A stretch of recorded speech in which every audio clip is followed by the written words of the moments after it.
მე კახა კალაძე საქართველოს ეროვნული ნაკრების კაპიტანი ვაცხადებ, რომ მივდივარ ეროვნული ნაკრებიდან.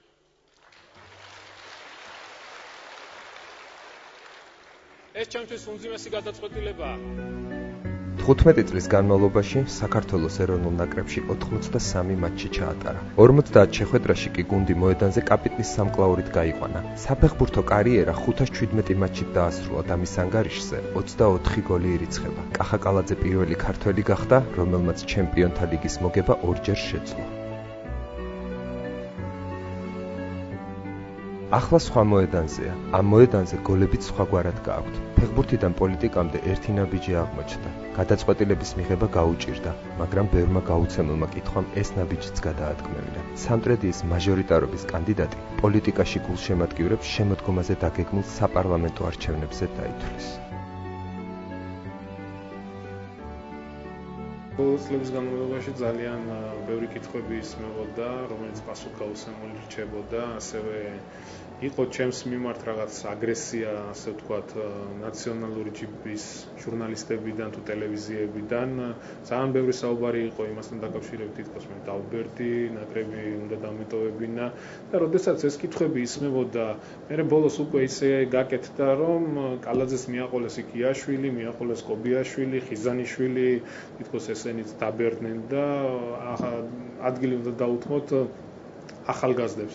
იქ იყო გიორგი დემეტრაძის დაკავება სრულიად უდანაშაულო ჩვენი ნაკრების ფეხბურთელის გაუგებარ გარემოებაში საერთოდ. ძალიან ბევრი რამე მოხდა ბოლო წლების განმავლობაში და ძალიან ბევრს ვფიქრობდი ამაზე. თქვენ ახლა გახსოვთ ალბათ ძალიან ბევრი პრესკონფერენცია, სადაც ეს კითხვები ისმებოდა ჩვენ დაბერებასთან დაკავშირებით, მომავალთან დაკავშირებით და ეს ყველა კითხვა პასუხგაუცემელი რჩებოდა და სიმართლე გითხრა, ის გადაწყვეტილება, რომელიც მე მივიღე, ნამდვილად არ იყო იოლი გადაწყვეტილება ჩემთვის, მართლა რთული გადაწყვეტილება იყო. ეხლა 83 თამაშს ატარებ ეროვნულ ნაკრებში ამდენი წლის განმავლობაში ნაკრების ღირსებას იცავ, ამ მე უდიდესი პასუხისმგებლობა მქონდა, როდესაც ეროვნული ნაკრების კაპიტანი ვიყავი და ეროვნული ნაკრების მაისურს ვიცნობდი. ეს იყო ჩემთვის ყველაფერი, აი გული, სისხლი, ხორცი, ყველაფერი იყო ჩემთვის ეროვნული ნაკრები და როდესაც ასეთ რაღაცებს ისმენ შენს მიმართ ეს ყველაფერი პასუხგაუცემელი რჩება, მე უკვე ფიქრდები და როდესაც ვიფიქრე, ძალიან ბევრი ვიფიქრე, ბოლოს მივედი იმ გადაწყვეტილებამდე, რომ წამოსულიყავი ნაკრებიდან მდგომარეულად, არ მინდოდა ის ბიჭებიც ჩამეგდო უხერხო მდგომარეობაში, ვიზეც ჩემს გამოიყო საუბარი, თითქოს ისინიც დაბერდნენ, არ ჰქონდათ ნაკრებში თამაშის შესაძლებლობა და ადგილი უნდა დაეთმოთ ახალგაზრდებს. თითქოს ჩვენ ახალგაზრდებს ადგილს ვართმევდით, ან ვინმეს გზაზე ვეღობებოდით. პირიქით, ჩვენთან ერთად რამდენი ახალგაზრდა გაიზარდა, იგივე ჯანო, იგივე ყენი, ამ ბიჭებმა ხო კიდე ბევრი, ამ ბიჭებმა კაის მეტი მე მგონი ჩვენგან არაფერი არ გადაუღიათ, იმიტომ ყველანაირად ვცდილობდით იგივე მეც, კობიაშვილი, ზიაშვილი, სამაგალითოები ყოფილიყავთ იგივე დისციპლინის მხრივ ვარჯიშებზე, ყველანაირად. საერთოდ ის ცნება, რომ თითქოს უნდა წავიდეს ყველა, ვინც ცოტა ასაკშია და გზა უნდა დაუთმოთ ახალგაზრდებს, ეს ჩემთვის მიუღებელი და არასწორია. ამას მე არ ვსაუბრობ რაღაც ჩემ პირადი გრძნობებიდან გამომდინარე, უბრალოდ გუნდისთვის და საერთოდ ეროვნული ნაკრებისთვის არ არის მართალი და არ არის მიღებული, იმიტომ თაობათა ცვლა უნდა მოხდეს ეტაპობრივად, არის რაღაც გარკვეული ფეხბურთელები, უფრო გამოცდილები, ასაკით, ეს არაფერი არ არის ამაში ცუდი, ის ახალგაზრდები ზუსტად ამ გამოცდილი ფეხბურთელებისგან ძალიან ბევრი რამე სწავლობენ. პოლიტიკამდე იყო ფეხბურთი, სამტრედია, თბილისი, კიევი და ბოლოს იტალია. მიაჩნია, რომ მილანი მისთვის საფეხბურთო კარიერის პიკი იყო. თუმცა საფეხბურთო კარიერის დასაწყისში პიკად თბილისის დინამოს მიიჩნევდა, რომელზეც განსაკუთრებული სითბოთი საუბრობს. ამბობს, რომ დინამოს მაშინდელმა მთავარმა მწვრთნელმა დავით ყიფიანმა არა მარტო ფეხბურთში, არამედ მის პიროვნებად ჩამოყალიბებაში დიდი როლი შეასრულა. სამტრედია ახლა მაინც ძალიან მნიშვნელოვანი იყო ჩემთვის. რაიონი, ქალაქი, სადაც დავიბადე, გავიზარდე, სკოლაც იქ დავამთავრე ფაქტიურად. ფეხბურთშიც, სპორტულ სკოლაშიც იქ დავდიოდი, ფაქტიურად იქ ვისწავლე ფეხბურთის თამაში. ამის მერე იყო უკვე თბილისის დინამოში, რო გადმოვედი, თბილისის დინამოს გულშემატკივრობაში, მეორე გუნდში. რამოდენიმე ხნის მერე უკვე პირველ გუნდში. დინამო ითვლებოდა, ჩემთვის იყო იმ დროს პიკად ითვლებოდა რა, ბევრი ცნობილი ფეხბურთელი თამაშობდა, მაშინ თან ვფიქრობ, ერთ-ერთი საუკეთესო დინამო იყო ბოლო 20 წლის განმავლობაში, ხა რაც მახსოვს არის ხვარველაძეების თაობა, კინკლაძე, ძალიან ძლიერი გუნდი იყო და საქართველოს ჩემპიონატიც ისეთი იყო, ძალიან საინტერესო იყო. ძალიან ბევრი კაი გუნდი იყო, კარგი ფეხბურთელებით დაკომპლექტებული და მართლაც სასიამოვნო იყო საქართველოს ჩემპიონატში თამაში. და დონეც მაღალი იყო. ეგ იყო 93-14 წლები. ეს მართლაც ძალიან კარგად მახსოვს ეს წლები. პირველად როდესაც მივედი იყო საწყალი გივინოდია იყო მთავარი მწვრთნელი. მერე იყო სერგო კუტივაძე, დიდი ხნის განმავლობაში არ ყოფილა და მერე იყო საწყალი დათო ყიფიანი იყო და მინდა ვთქვა რომ ამ ადამიანის ხელმძღვანელობით ძალიან ბევრი რამე ვისწავლე ფეხბურთში და საერთოდ არ პიროვნებად ადამიანად ჩამოყალიბებაში დიდი როლი ითამაშა. მართლაც მაგარი გუნდი ყავდა მაშინ, ფაქტურად ვინც ვიყავით ახლა ბოლო წლების ეროვნული ნაკრების ბირთვი, ძირითადი ბირთვი ვინც ვიყავით, ყველა ერთად თამაშობდი და მე მაშინ მახსოვს თბილისის დინამომ UEFA-ს თასზე თამაშობდი, აქ ტორპედოს მოვუგეთ, მოსკოვშიც მოვიგეთ, აქ ძალიან ისეთი მე გამოვარდით, თუ არ ვცდები ბოავიშტასთან, აქ მოვიგეთ 1-0 და გასვლითი შეხვედრა წავაგეთ დავმარცხდით, ძალიან ბევრი ფეხბურთელი გვაქვს და გასვლით თამაშზე. და ძალიან ისეთი მართლაც კაი გუნდი იყო და ისეთი მუხტი იყო ხალხშიც რა ყველა ელოდებოდა მაშინ მახსოვს თბილისის დინამო როდის ჩაატარებდა ამ თამაშებს ევროტურნირებში. თბილისის დინამოდან კიევის დინამოს მიაშურა და საფეხბურთო კარიერა იქ გააგრძელა. მაშინ უკვირდა, ახლა კი ღიმილით იხსენებს კიევის დინამოში ყოფნის პირველ დღეს, როდესაც სავარჯიშოდ დილის 7-ის ნახევარზე გააღვიძეს. მიიჩნევს, ფიზიკური მომზადება და ვარჯიში განაპირობებდა იმას, რომ კიევის დინამოს ყოველთვის ფიზიკურად ძლიერი ფეხბურთელები ჰყავდა. კიევის დინამოს ინტერესი ჩემთან გამოიწვია მაინც ნაკრებში ჩატარებულმა თამაშებმა. ის დრო იყო, როდესაც პირველად ვითამაშე ეროვნულ ნაკრებში, მაშინ ალექსანდრე ჩივაძე იყო გუნდის მთავარი მწვრთნელი და მახსოვს ჩემი პირველი შეხვედრა იყო კიპრში, კიპრის ნაკრებში ვთამაშეთ, იქ კიპრში 2-0 მოვუგეთ, მაშინ შეცვლაზე შევედი, ეს იყო ჩემი პირველი სადებიუტო თამაში ნაკრებში, სადღაც 16-17 წლის ვიყავი.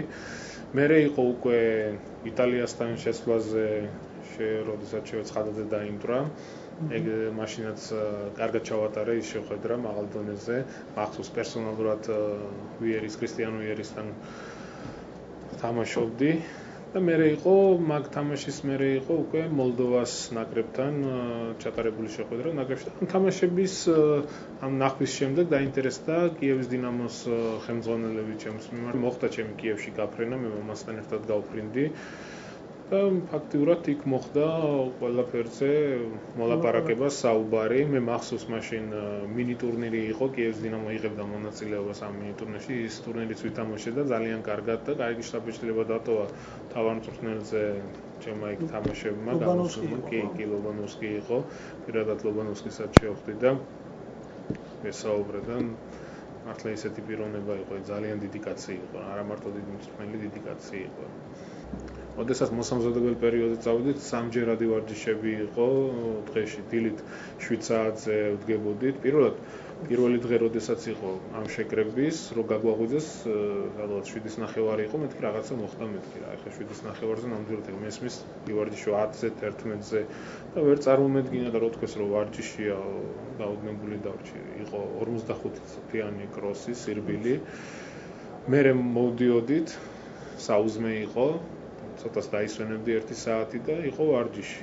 მე კიდე სადილი დაისვენებდი და საღამოს კიდე ვარჯიში. აი ძალიან რთული იყო, მაგრამ როდესაც ამ მოსამზადებელ პერიოდს გადიოდი სრულყოფილად, აი როდესაც მე ჩემპიონატის თამაშები იყო თუ თამაშები იწყებოდა, ძალიან მაგრად გრძნობდი თავს ფიზიკურად და კიევის დინამოს ერთ-ერთი სიძლიერე ესეც იყო, რომ ფიზიკურად ძლიერი გუნდი იყო ყოველთვის და ფეხბურთელები ფიზიკურად ძალიან მძიმე.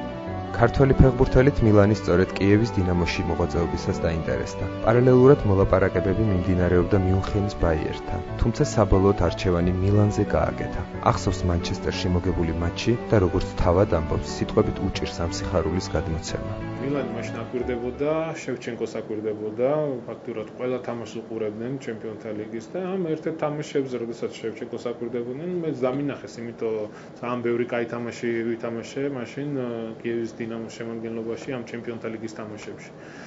და აქედან დაიწყო ინტერესი ჩემს მიმართაც. როდესაც შევჩენკო იყიდეს, სადღაც ერთ წელიწადში უკვე ჩემი ტრანსფერიც მოხდა და მეც გადავედი მილანის გუნდში. სანამ მილანის უკვე ოფიციალურად მოხდებოდა გადასვლა, იყო გერმანიის მიუნხენის ბაიერნზე იყო საუბარი, ნამდვილად ვიყავი ჩასული მიუნხენში, მქონდა შეხვედრა გუნდის ხელმძღვანელებთან. ფაქტიურად უკვე ისეთი საუბარი იყო, საკონტრაქტო თანხაც კი შემომთავაზეს, მაგრამ ამ დროს იყო საუბარი მილანზეც. ძალიან ბევრს საუბრობდნენ, ძალიან ბევრს წერდნენ, მაგრამ კონკრეტული ჩემთან არავითარი საუბარი არ ყოფილა, ეგ იყო უბრალოდ კიევის დინამოს ხელმძღვანელობიდან რომ მეუბნებოდნენ, არის ძალიან დიდი ინტერესი, ცოტა მოითმინე, ყველაფერი კარგად იქნება და როგორც კი ბაიერნის ხელმძღვანელებს შევხვდი მიუნხენში ვიყავით, როდესაც ჩამოფრინდი, ახსოვს მაშინ მსოფლიო ნაკრებში გავამიძახეს, მაშინვე წავედი მსოფლიო ნაკრებში, ტოკიოში იყო თამაში და როდესაც ჩამოვედი, უკვე გუნდი მივდიოდით, კიევის დინამო მივდიოდით იმაზე მოსკოვში მივდიოდით, თანამეგობრობის თასის სუდავდიოდით ზამთარში და მაგ თამაშზე ჩამოვიდა ბატონი რეზო ჭოხონელიძე, მილანის მენეჯერი, მაშინ მილანის მენეჯერი იყო, ახლა კიევის დინამოს გუნდის დირექტორია. და როდესაც გავფრინდი, გავიარე ყველა სამედიცინო შემოწმება და მაშინვე იმ დღესვე მოვაწერე 5 წლიან კონტრაქტს ხელი. მაშინ ასაკითაც პატარა ვიყავი, 21 წლის ვიყავი, როდესაც მილანში გადავედი, თან ისეთი ფეხბურთელები გვერდით მომიწია თამაში, როგორც კოსტა კურტა, მალდინი, ალბერტინი, შევჩენკო უკვე მაშინ ვარსკვლავი იყო. და მართლაც რთული იყო. ეხლა თან უცხოეთში ჩემი ახსნა არ ჭირდება არავის, ყველა ვიცით, რომ თუ ადგილობრივზე ორჯერ ძლიერი არ ახარ, არ მოგიწევს თამაში. ეს ყველგან ასე არა მარტო იტალიაში. ძალიან დიდი სიხარული იყო, განსაკუთრებით პირველი მანჩესტერში მოგებული, სიტყვებით მიჭირს გადმოცემა იმ სიხარულის, იმ გრძნობების, რასაც იმ წუთში გრძნობდი. იმიტომ მართლა დაძაბული შეხვედრა იყო, ძალიან რთული შეხვედრა იყო, პენლების სერიით დავმარცხეთ, თან მაგ თამაშში პენალი გავაფუჭე, როგორც მე, ასევე ჩემმა თანაგუნდელებმა. მაგრამ დიდას საუცხოო თამაში 3 პენალი აიღო, ძალიან მაგრად ითამაშა და ძალიან მაგრად ჩაატარა საერთოდ ის სეზონი და გუნდმაც რა მილანმა ძალიან მაგრად ვითამაშეთ მთელი ამ ციკლის განმავლობაში, მაშინ ჩემპიონთა ლიგა როდესაც მოვიგეთ და ძალიან უდიდესი სიხარული, უბრალოდ ვერც კი წარმოვიდგენდი თუ ერთ დღეს, როდესაც ამას მე ყველაფერს ტელევიზორში უყურებდი, მეც თუ შემეძლებოდა ერთ დღეს ამ ლამაზი ამყურებიანი თასის აწევა და ძალიან ემოციური დღე იყო ჩემთვის.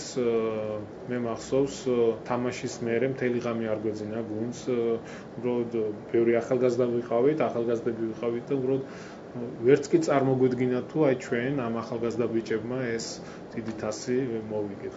ბევრ ღირსეულ და ძლიერ ფეხბურთელთან მომიწია თამაში, ეს ჩემთვის დიდი პატივია, ასევე ძალიან ძლიერ კონკურენტებთან, მოწინააღმდეგებთან მქონდა მომეცა თამაშის საშუალება.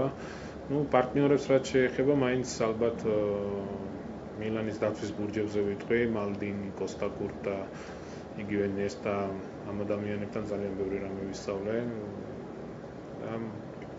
მადლობა მინდა ღმერთს უთხრა, რომ ასეთ ვარსკვლავებთან მომიწია თამაში და მომცა იმის საშუალება, რომ გამიცნო და მქონოდა მეგობრული ურთიერთობა. მე დღესაც ძალიან კარგი ურთიერთობა მაქვს ამ ბიჭებთან, მეგობრული ურთიერთობა მაქვს. და რა ვიცი, ალბათ ეს ყველაფერი მეგობრობა, ადამიანობა ეს ჩემშია და ამას ძალიან ვაფიქრობ. ფიქრობს, რომ საქართველოს ნაკრებს მის სპორტულ ცხოვრებაში გადამწყვეტი მნიშვნელობა ჰქონდა. როგორც თავად ამბობს, სწორედ აქ ნახეს მისი თამაშები, რამაც შემდგომში მისი წარმატებული კარიერა განაპირობა. გული წყდება საფეხბურთო კარიერა ისე დაასრულა, რომ ეროვნულ ნაკრებთან ერთად მსოფლიო ან ევროპის ჩემპიონატზე გასვლა ვერ მოახერხა. ნაკრები ჩემთვის ძალიან მნიშვნელოვანი იყო საერთოდ ჩემს სპორტულ ცხოვრებაში. თუ რაიმე წარმატების დასაწყისზე შეგვიძლია ვისაუბროთ, აქ საქართველოს ნაკრებს ძალიან დიდი როლი აქვს ჩემს სპორტულ ცხოვრებაში და ძალიან ძალიან დამეხმარა ფაქტიურად. საქართველოს ნაკრები იყო, რომ მე კიევის დინამოში გადავედი, ზუსტად აქედან დაიწყო ყველაფერი, აქ ნახეს ჩემი თამაშები, ის იტალიასთან ჩატარებული შეხვედრა და სხვა შეხვედრებიც რა. ასე რომ ჩემ სპორტ ცხოვრებაში მართლაც ძალიან დიდი როლი ითამაშა საქართველოს ეროვნულ ნაკრებმა, მაგრამ მინდა გითხრათ, რომ აი ერთადერთი ტკივილი აი სპორტულ ცხოვრებას რაც შეეხება, ეგ იყო ეროვნული გუნდი და ნაკრები. ხა საკლუბო დონეზე გითხარით, ისი მოგებად შეიძლებოდა ყველაფერი მოვიგე. თვითონ მეც აი პერსონალურად ფეხბურთელმა რამოდენიმეჯერ საქართველოს საუკეთესო ფეხბურთელი გავხდი. მაგრამ აი ერთადერთი რაც მქონდა, ჩემი ოცნება იყო, ნატრა იყო, რომ ჩემ ეროვნულ ნაკრებთან ერთად ან მსოფლიოზე, ან ევროპაზე მეთამაშა, მაგრამ სამწუხაროდ ისე დავასრულე საფეხბურთო კარიერა, ამის შესაძლებლობა არ მომეცა და ძალიან გული დამწყდა. მაგრამ ასეა ცხოვრება, სპორტია, რაღაცა იწყება, რაღაცა თავდება. საფეხბურთო კარიერის ტრაგედიად ორ ავტოგოლს ასახელებს. აღიარებს, რომ ეს კარგი არ იყო, თუმცა იმასაც იხსენებს, როგორ ამხნევებდნენ მაშინაც და ახლაც გულშემატკივრები. ფიქრობს, რომ ვინც ახლა ამაზე აუგით საუბრობს, იმ ადამიანების რიცხვი ცოტაა და პოლიტიკაში წასული ფეხბურთელი ამ ფაქტს სწორედ პოლიტიკას უკავშირებს. ამბობს, რომ ამაზე მხოლოდ ისინი საუბრობენ, ვინც ხელისუფლებას უჭერს მხარს. ამაყივა, რომ ორ ავტოგოლზე მეტი ვერაფერი ნახეს, რომელსაც ჩემს წინააღმდეგ შავი პიარისთვის გამოიყენებდნენ.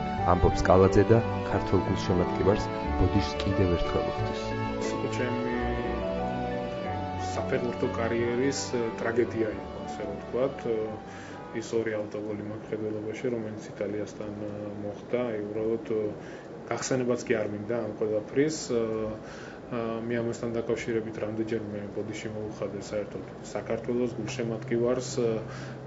უბრალოდ მე ძალიან კარგად მახსოვს ეს შეხვედრა, როდესაც გამოვედი, როგორი თანადგომა იყო გულშემატკივარის ჩემს მიმართ, როგორ მამხნევებდნენ.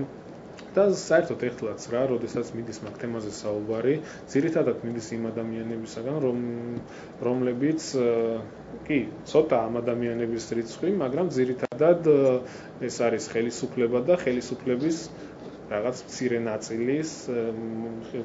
ნაწილი, რომელიც ემხრობა დღევანდელ რეჟიმს და ამ უსამართლობას და ამ საშინელებას, რაც დღეს ქვეყანაში ხდება და იმ ადამიანებისგან მე ნამდვილად არ მწყდება და მე სიმართლე მინდა ვთქვა, რომ ნამდვილად ამაყივარ და მიამაყება ჩემი განვლილი ცხოვრების, რომ ამ ორ ავტოგოლზე მეტი ვერაფერი ვერ ნახეს, როგორც შავი პიარის აგორებისთვის და მინდა კიდევ ერთხელ ბოდიში მოუხადა საერთოდ ქართულ გულშემატკივარს ამ გოლებთან დაკავშირებით და მე თქვენ გახსოვთ ალბათ ფილარმონიაში, როდესაც შეკრებილი იყო ქართული ოცნება, მაშინ თქვი, რომ ის ადამიანების გულ მოიხდიან ბოდიშს, ძალიან კარგი იქნება, ვინც არა მარტო სპორტული ცხოვრებით, საერთოდ მთელი ცხოვრება ავტოგოლები მოაქვს ჩვენი ქვეყნისთვის და ეხლა არ დავაკონკრეტებ რა არის ის ავტოგოლები. მე ვფიქრობ, საზოგადოება და საერთოდ თემა საქართველოს იცის თუ რა არის ამ ხელისუფლების ავტოგოლები და ვინ არის ამ ავტოგოლების გამტანი. და ახალგაზრდა თაობას, ახალგაზრდები ვინც მოდიან, აი რა პასუხი უნდა გავცეთ იმათ, რა უნდა უთხრათ, ხო? ეხლა ძალიან ბევრი ახალგაზრდა ფეხბურთელია და ახალგაზრდა ბავშვია, ვისთვისაც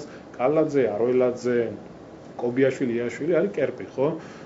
ჩვენ ეხლა საქართველოში ძალიან ძლიერი ფეხბურთელები არიან ესენი ვინც ჩამოთვალეთ და ისტორია შექმნეს ფაქტიურად წლების განმავლობაში ნაკრების ღირსებას იცადნენ, როდესაც ასე მიდიხარ. მე ნამდვილად არ მტკივა გული, რომ და არ მწყინს ის გარემოება, როგორც მე წავედი და რა წერილები დაწერას. ეს ძალიან კარგად მესმის, საიდან მოდის, ვისგან მოდის, უბრალოდ ერთ რამეზე მწყდება გული, რომ ის ახალგაზრდების პატარები, რომლებიც ამას უყურებენ, რომლებიც უნდა გაიზარდნουν მერე, რომელსაც ნაკრებში უნდა თამაშით და ისინი რო დაფიქრდებიან ერთ დღეს, რომ მე როდესაც წავა, ასე იქნება, მაგრამ ასე არ იქნება, მინდა გითხრათ, ოქტომბერში ძალიან ბევრი რამე შეიცვლება, ბევრი რამე გაკეთდება.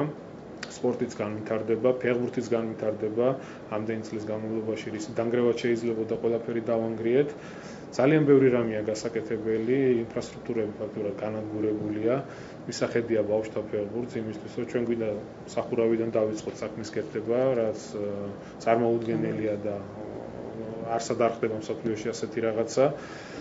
ყველაფერი გაკეთდება და ამას რამოდენიმე წელი დაჭირდება, რა თქმა უნდა, ასე უცებ ხელის მოსვლით არაფერი არ კეთდება, იმიტომ რომ როგორც გითხარით, ფუნდამენტიდან უნდა დაიწყოს ყველაფერი, ფუნდამენტიდან უნდა გაკეთდეს ყველაფერი და ცოტა ხანში ყველა იგრძნობს და საერთოდ არა მარტო სპორტში, ზოგადად საქართველოში ყველა იგრძნობს ამ დიდ შვებას თავიანთ თავზე და თავიანთ ოჯახში. ყველაზე მთავარი მისთვის ქვეყნის ღირსების დაცვაა. მაშინაც კი როცა მისი ძმა ლევან კალაძე გაიტაცეს და ეროვნულმა ნაკრებმა სოლიდარობის ნიშნად დაგეგმილ მატჩზე უარი განაცხადა, ამის წინააღმდეგ თავად წავიდა. იცოდა რომ ამით ქვეყანას დააზარალებდა. როგორც თავად ამბობს, არ ეთანხმება იმას, რაც მაშინდელ პრესაში იწერებოდა. თითქოს საქართველოს კალაძეს ცუდად მოექცა. ფიქრობს, რომ საქართველოს და ქართულმა ხალხმა მას კარგის მეტი არაფერი მოუტანა. ამბობს, რომ რამოდენიმე ნაძირალა ყველა ერში გამოერევა. ეს ტრაგედია იყო, ჩემი ცხოვრების ტრაგედია, ასე რომ ვთქვათ, მოუშვებელი ჭრილობა, რომელიც ალბათ სამართლისხალი ორთელი ცხოვრება ჩემში იქნება. მახსოვს ეგ პერიოდიც, როდესაც რამდენიმე თამაში არ ვითამაშე ეროვნულ ნაკრებში, მხოლოდ იმის გამო, რომ გამოძიება სწორი მიმართულებით სასულიყო და მომხდარიყო ამ საქმის გახსნა. მე მაშინ როდესაც ჩემი ძმის გატაცება მოხდა, თბილისში ვიყავით ჩამოსული, ეროვნულ ნაკრებს ჰქონდა თამაში იტალიასთან და არ დამავიწყდება ის დღე, როდესაც რეზო დოდუაშვილი, დატო ყიფიანი, მაშინ თრთნელები იყვნენ ეროვნული ნაკრების, მოვიდნენ და ასეთი რაღაც მითხრეს, რომ მთელი გუნდი ფეხზე დგას და ჩვენ ამ თამაშს არ ვითამაშებთ მხოლოდ იმის გამო, რომ ასეთი რაღაცა გაგიკეთეს და ასეთი რაღაცა მოხდა საქართველოში. უბრალოდ მე ვიყავი ამ ყველაფრის წინააღმდეგი, იმიტომ ძალიან კარგად მესმოდა თუ რა მოყვებოდა ამას, დისკვალიფიკაცია მოყვებოდა ეროვნული ნაკრების და საერთოდ შეიძლება საქართველოში არ გვეთამაშა რამოდენიმე ხნით. და მე მივიღე გადაწყვეტილება უბრალოდ თხოვე რომ მე არ ვითამაშებ რამოდენიმე თამაშით, შეიძლება ამით რაღაც საქმე წინ წავიდეს, მაგრამ არაფერი არ გაკეთდა და მე ისევ დაუბრუნდი ეროვნულ ნაკრებში და ისე გავაგრძელე თამაში და მინდა ვთქვა რომ ეს საერთოდ ქართველებთან ეს ფაქტი საერთოდ ის რაც მოხდა ჩემი ოჯახის ტრაგედია, ჩემი პირადი ტრაგედია იყო რამოდენიმე ნაძირალა საერთოდ ისეთი რაღაცეები იწერებოდა რომ აი საქართველოს რა გაუკეთა გახდა საქართველოს არაფერი საქართველოს ჩემთვის კაის მეტი არაფერი არ გაუკეთებია ქართულ ხალხს კარგის მეტი არაფერი არ გაუკეთებია მხოლოდ ეს იყო რამოდენიმე ნაძირალა ეხლა ყველა ქვეყანაშია ყველა ერს ყავს ასეთი ნაძირლები და მე ვფიქრობ რომ ეს იყო რამოდენიმე ნაძირა ვინც ეს საშინელება ჩაიდინა ახლა თავის ერთადერთ მისიად ქვეყნისთვის ბრძოლას მიიჩნევს.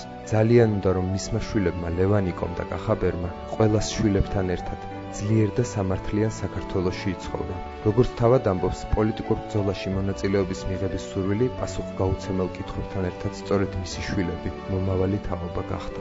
ეხლა მყავს მეუღლე და ორი შვილი.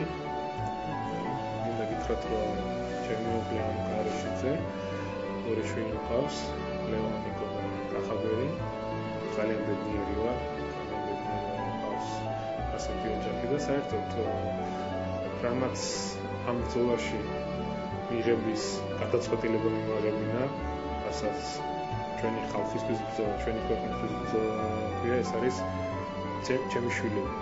ძალიან მინდა რომ ჩემო შვილებმა, თქვენ შვილებთან ერთად, ჩვენი ქართული ხალხის შვილებთან ერთად იცხოვროს ერთიან ძლიერ და რაც თავარია სამართლიან საქართველოში, იმიტომ დღეს ისეთი მდგომარეობა ქვეყანაში საერთოდ სამართლიანობაზე და სამართლიანობის განცდის მიღება ძალიან რთულია. და ამ ყველაფერმა მიმაღებინა გადაწყვეტილება დავდგე ქართული ხალხის გვერდით და საქართველოს გვერდით. მათ ერთადერთი მისია ეს არის ჩვენი ქვეყნისთვის ბრძოლა და სამართლიანობისთვის ბრძოლა და ქართული ხალხისთვის კეთილდღეობისთვის ბრძოლა. რა თქმა უნდა, ეს ერთად უნდა გავაკეთოთ სოფლად.